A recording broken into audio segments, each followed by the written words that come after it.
আজকের দ্রুতগতি এই পৃথিবীতে আমরা সবাই ছুটছি লক্ষ্য, সাফল্য আর সময়ের পেছনে। এই ব্যস্ত জীবনের ভিড়ে এমন অনেক শিশু, কিশোর ও প্রাপ্তবয়স্ক আছেন যাদের মন যেন অন্য এক তাল ধরে চলে। কখনো চঞ্চল, কখনো অতিমাত্রায় কৌতূহলী, কখনো বা অমনোযোগী। তারা চায় সব একসঙ্গে করতে, ভাবনায় চলে যেতে দূরে, কিন্তু ফেরার পথ খুঁজে পায় না। আমরা বলতে শুনি ওর মনোযোগ নেই, ও বসে থাকতে পারে না, ও বেশ দুষ্ট। কিন্তু আমরা কি একবারও ভেবে দেখেছি এই চঞ্চলতা বা অস্থিরতার পেছনে আরো গভীর এক জৈবিক বাস্তবতা লুকিয়ে আছে কিনা? এই বাস্তবতার নাম হলো ADHD, অর্থাৎ attention deficit hyper activity disorder, অর্থাৎ মনোযোগের ঘাটতি ও অতিসক্রিয়তা জনিত অবস্থা। এটি কোনো আচরণের অভ্যাসগত ত্রুটি নয়, বরং মানব মস্তিষ্কের বিকাশের এক অন্যরকম ধারা। এই শিশুরা খারাপ নয়, ওরা ভিন্ন। ওদের চিন্তার গতি বেশি, উদ্ভাবনী ক্ষমতা গভীর, কৌতূহল অসীম।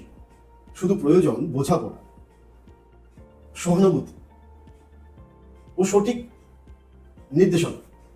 নমস্কার, আমি পঙ্কজ সরকার, স্পিচ অ্যান্ড ল্যাঙ্গুয়েজ প্যাথোলজিস্ট এবং অডিওলজিস্ট হিসেবে প্রতিদিন শিশু ও অভিভাবকদের সঙ্গে কাজ করি।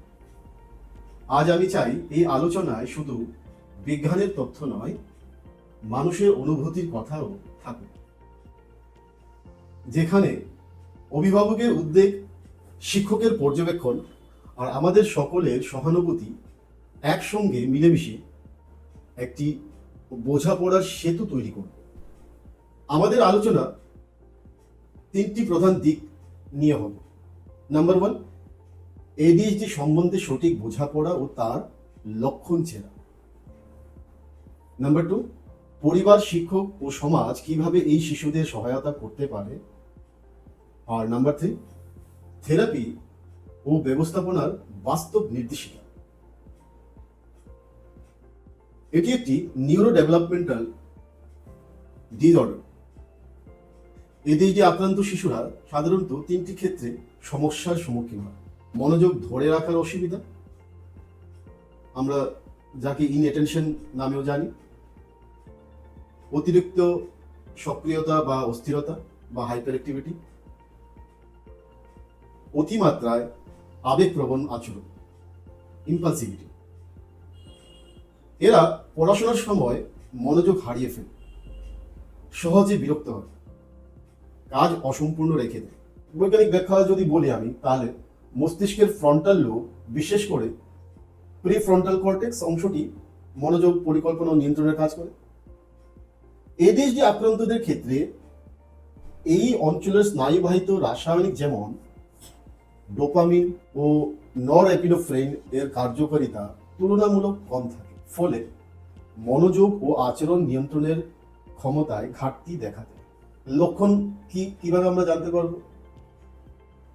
শৈশবে 6 থেকে 12 বছর বয়সে বসে থাকতে না পারা, মনোযোগ না থাকা, ক্লাসে কথা বলা বারবার, সহজে ভুলে যাওয়া। কৈশোরে আত্মনিয়ন্ত্রণের সমস্যা, পড়াশোনায় অনীহা, সামাজিক সংঘাত। আর প্রাপ্তবয়স্ক জীবনে পরিকল্পনা করে কাজ না করা। যখন পরিবার, শিক্ষক ও সমাজ একসাথে বোঝাপড়া ও সহানুভূতি দেখায়, তখন ADHD তার প্রতিবন্ধকতা নয়, বরং সাফল্য, সৃজনশীলতা ও মানবিক বৈচিত্র্যের এক উজ্জ্বল উদাহরণ হয়ে ওঠে।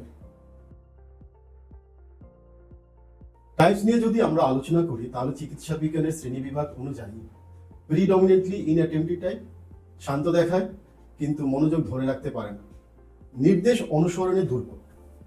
মেয়েদের মধ্যে তুলনামূলক বেশি দেখা যায়। Predominantly hyper active impulsive type, অতিরিক্ত দৌড়ঝাঁপ, বসে থাকতে না পারা, কথা কাটা, ধৈর্যহীনতা ছোটদের মধ্যে বেশি। আর কম্বাইন্ড টাইপ, দুটি বৈশিষ্ট্যই বর্তমান, সবচেয়ে সাধারণ ও জটিল ধরন। কারণ নিয়ে যদি আমরা আলোচনা করি, তাহলে বলতে হয় ADHD কারো দোষ নয়, এটি বহুগুণক বা মাল্টিফ্যাক্টরিয়াল অবস্থা। যেমন জেনেটিক, পরিবারে থাকলে ঝুঁকি বাড়ে, মা বাবার মধ্যে কারোর থাকলে সেটা পরের জেনারেশনে আসে। মস্তিষ্কের কার্যকারিতা, প্রিফ্রন্টাল কর্টেক্স, বেসাল গ্যাংলিয়া সংযোগের ভিন্নতা, ডোপামিন, নরএপিনেফ্রিনের ভারসাম্যহীনতা। গর্ভকাল বা জন্ম পরবর্তী যদি দেখি তাহলে গর্ভাবস্থায় মায়েদের অতিরিক্ত ধূমপান, অ্যালকোহল, সংক্রমণ, প্রিমেচুর বা অকালজাত, কম ওজন, জন্মের সময় অক্সিজেনের ঘাটতি ইত্যাদি আমরা দেখতে পাই। পরিবেশ যদি বলি তাহলে দীর্ঘস্থায়ী মানসিক চাপ, অবহেলা, নির্যাতন, অতিরিক্ত স্ক্রিন টাইম, কন্টিনিউ মোবাইল দেখা, ভারী ধাতুর সংস্পর্শ বলতে বোঝায় শিশু বা গর্ভাবস্থায় ভ্রূণ এমন পরিবেশ, খাবার, জল, ধুলো বা জিনিসপত্রের মাধ্যমে lead, mercury, arsenic, cadmium, manganese ইত্যাদির মতো নিউরোটক্সিক ধাতুকে শরীরে গ্রহণ করছে শ্বাস, মুখ বা ত্বক দিয়ে। এগুলো কম পরিমাণেও দীর্ঘদিন চললে মস্তিষ্কের বিকাশে প্রভাব ফেলতে পারে। আচ্ছা, অনেকে ভাবেন যে লালন পালনের ভুল ত্রুটির জন্য এডিএইচডি হয়ে থাকে, আর এই ধারণাটি একদমই ভুল। তবে পরিবেশ লক্ষণকে বাড়াতে বা কমাতে পারে। এডিএইচডি জন্মগত ও স্নায়বিক বিকাশজনিত একটি অবস্থা। এটি অভিভাবকের ভুল আচরণ, শাসন বা অভ্যাসের অভাবের কারণে হয় না, কিন্তু পরিবার, স্কুল, সামাজিক পরিবেশ এডিএইচডির লক্ষণকে হয়তো আরো বাড়িয়ে তুলতে পারে যদি চাপ বা অবহেলা থাকে, আর অথবা কমাতে সাহায্য করতে পারে যদি ভালোবাসা, বোঝাপড়া ও সহায়তা থাকে।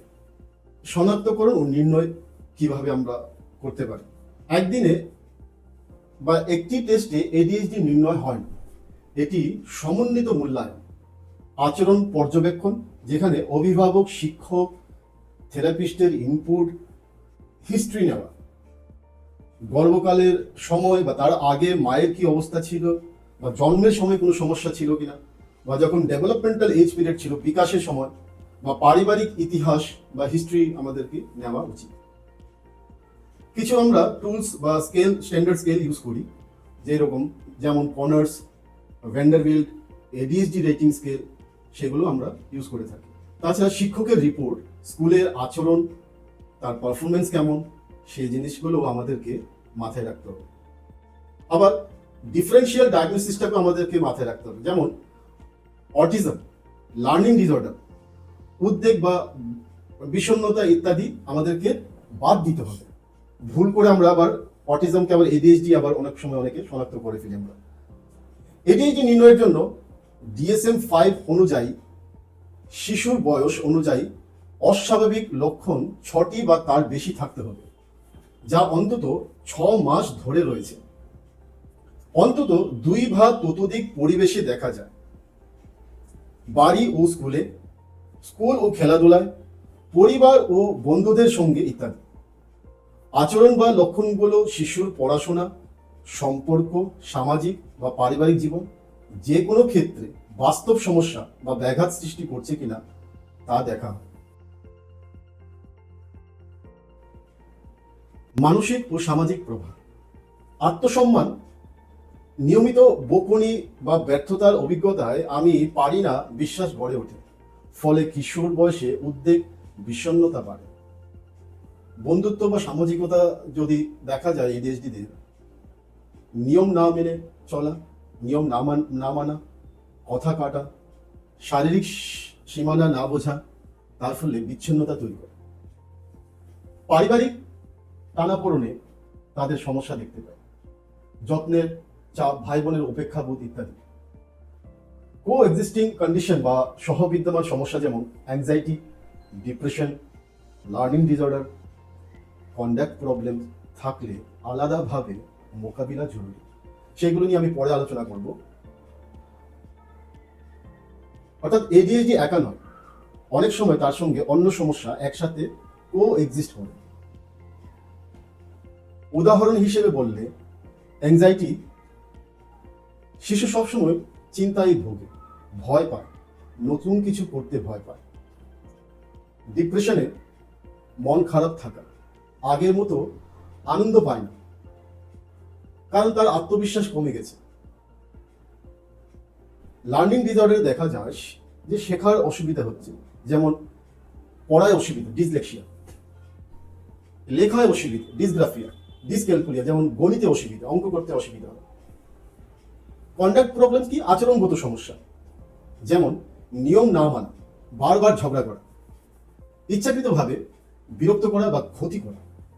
যদি এডিএইচডির পাশাপাশি এই ধরনের অন্য কোনো সমস্যা একসাথে থাকে, তাহলে শুধু এডিএইচডির চিকিৎসা করলেই হবে না। প্রতিটি সমস্যার জন্য আলাদা মনোযোগ ও থেরাপি বা চিকিৎসা প্রয়োজন। চিকিৎসা ও থেরাপি সমন্বিত পথ যদি আমরা বলি, তাহলে এডিএইচডি একক সমাধান নয়।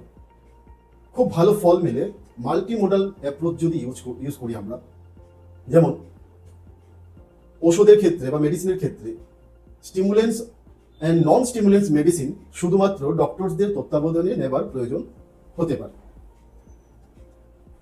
থেরাপিউটিক হস্তক্ষেপ যদি আমি বলি, তাহলে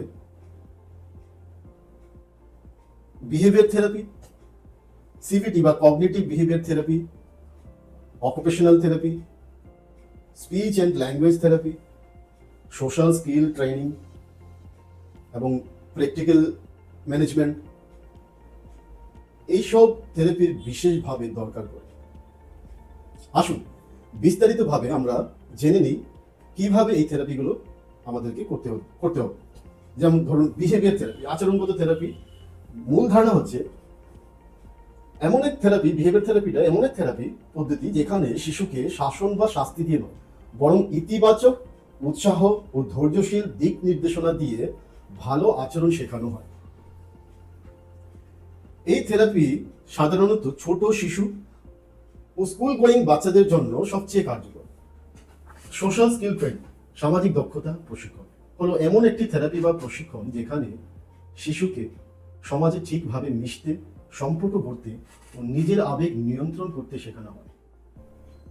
শিশুকে শেখানো হয় কিভাবে বন্ধুত্ব করতে হয়, সম্পর্ক বজায় রাখতে হয় এবং বন্ধুর অনুভূতির প্রতি সম্মান দেখাতে হয়। সমাজ ও দৈনন্দিন জীবনের বিভিন্ন নিয়ম, যেমন অপেক্ষা করা, কথা বলার পালা নেওয়া, শৃঙ্খলা মানা, বুঝে চলতে শেখানো হয়। রাগ নিয়ন্ত্রণ, অ্যাঙ্গার বা হতাশার সময় কিভাবে শান্তভাবে প্রতিক্রিয়া দিতে হয় তা শেখানো হয়, যাতে আক্রমণাত্মক বা নেতিবাচক আচরণ করে। সহানুভূতি চর্চা, অন্যের অনুভূতি বুঝতে ও সহানুভূতিশীল আচরণ করতে শেখানো হয়, যা সামাজিক সম্পর্ককে দৃঢ় করে। প্র্যাকটিক্যাল ম্যানেজমেন্ট যদি বলি, প্র্যাকটিক্যাল ম্যানেজমেন্ট বলতে এডিএইচডি শিশু দৈনন্দিন জীবন ও পড়াশোনার পরিবেশকে এমনভাবে সাজানো যাতে সে সহজে মনোযোগ ধরে রাখতে পারে, কাজ শেষ করতে পারে এবং ইতিবাচক অভ্যাস গড়ে তোলে। স্কুলে বড় কাজ বা অ্যাসাইনমেন্ট ছোট ছোট ধাপে ভাগ করা হয়, যাতে শিশুর জন্য তা সহজ হয়। ভিজুয়াল কিউ যদি বলি, ছবি, চার্ট বা রং বা সংকেত দিয়ে নির্দেশনা দেওয়া হয়, যাতে শিশুর মনে থাকে কি করতে হবে। ফ্লেক্সিবল টাইম, প্রয়োজন অনুযায়ী সময় কিছুটা বাড়িয়ে দেওয়া, যাতে চাপ কমে। সামনের সিট, শিক্ষক কাছাকাছি বসলে মনোযোগ বেশি থাকে বা বিভ্রান্তি কমে, তাই সামনের সিটে বসাতে হবে। ছোট বিরতি দিয়ে শিশুর মনোযোগ পুনরুদ্ধার করতে সাহায্য করা হয়। আর ঘরে টু ডু লিস্ট একটা তৈরি করতে হবে। প্রতিদিনের কাজের তালিকা তৈরি করে দিলে শিশুর রুটিন তৈরি হবে।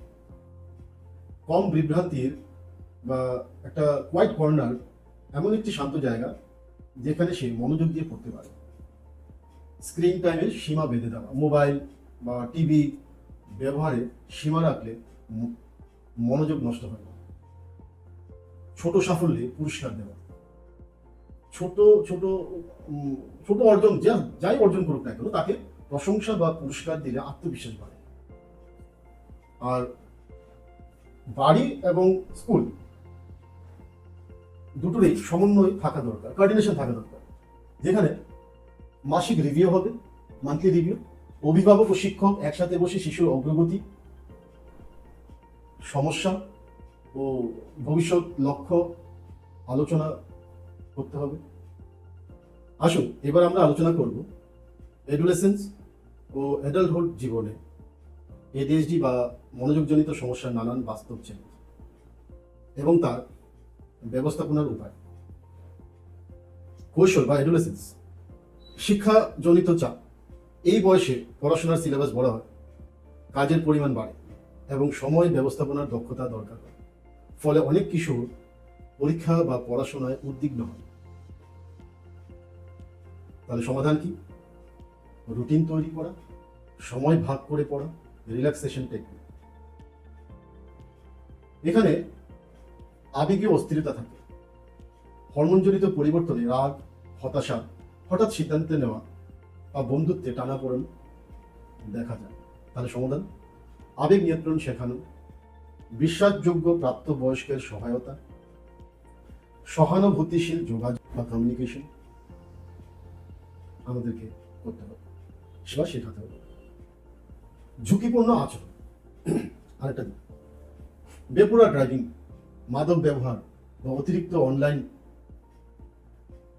অনলাইনের উপস্থিতির মতো আচরণ দেখা দিতে পারে। তাহলে সমাধান: কাঠামোবদ্ধ রুটিন, পিতামাতার নজরদারি ও স্পষ্ট নিয়ম। প্রাপ্তবয়স্ক বা অ্যাডাল্টহুড, সেখানে দেখা যায় অনেক সময়সীমা, মানে কর্মক্ষেত্রের কথা বলছি, অনেকেই সময়সীমা বা ডেডলাইন বা কাজের অগ্রাধিকার ও সংগঠনে দুর্বলতা অনুভব করে। তাহলে সমাধান কি? কাজ ভাগ করা, ডিজিটাল টুল ব্যবহার করা, যেমন ক্যালেন্ডার, রিমাইন্ডার বা টু ডু লিস্ট রাখা। তাদের সম্পর্কে কি অসুবিধা হতে পারে? আবেগপ্রবণ, প্রতিক্রিয়ায় ভুল বোঝাবুঝি বা দ্বন্দ্ব হতে পারে বন্ধুদের মধ্যে। তাহলে সমাধান: স্পষ্ট যোগাযোগের নিয়ম, কমিউনিকেশন রুলস, দম্পতি কাউন্সিলিং, ম্যারেজ কাউন্সিলিং বা থেরাপি।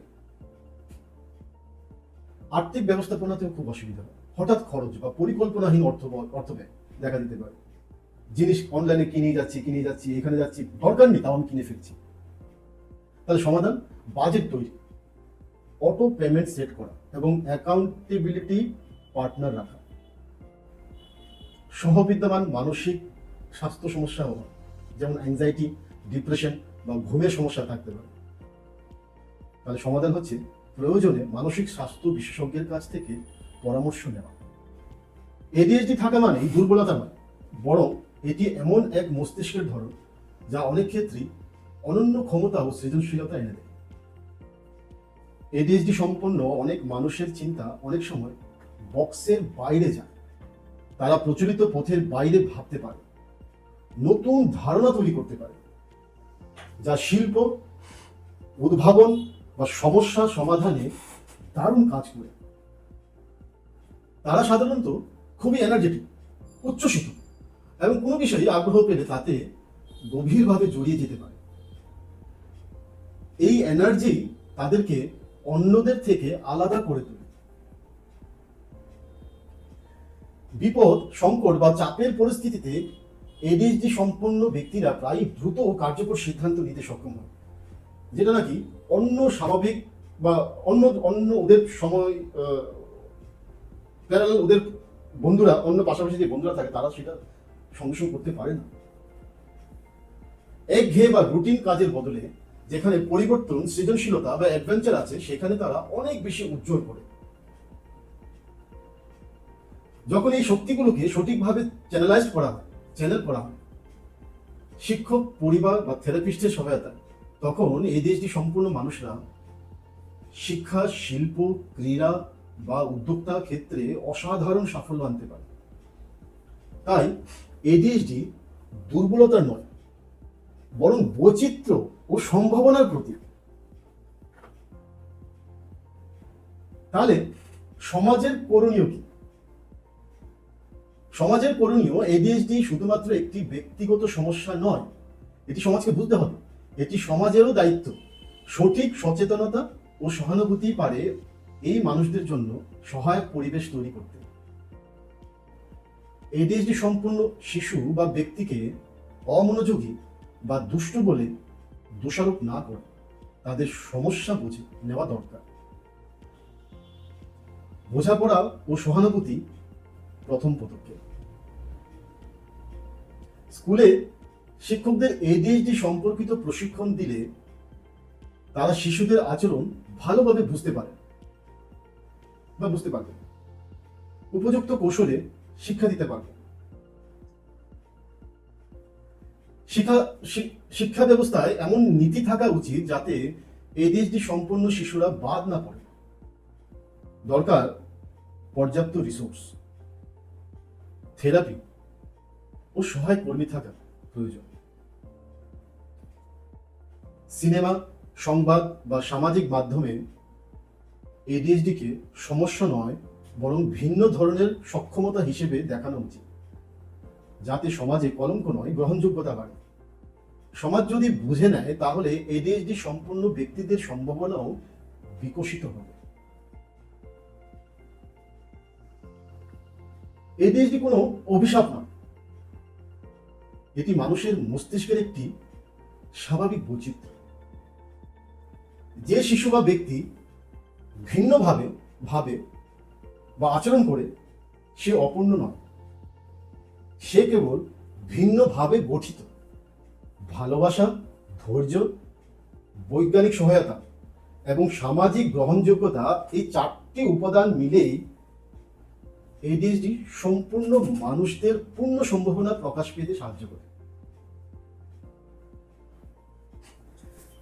যখন পরিবার, শিক্ষক ও সমাজ একসাথে বোঝাপড়া ও সহানুভূতি দেখায়, তখন এডিএইচডি তার প্রতিবন্ধকতা নয় বরং সাফল্য, সৃজনশীলতা ও মানবিক বৈচিত্র্যের এক উজ্জ্বল উদাহরণ হয়ে ওঠে। নমস্কার।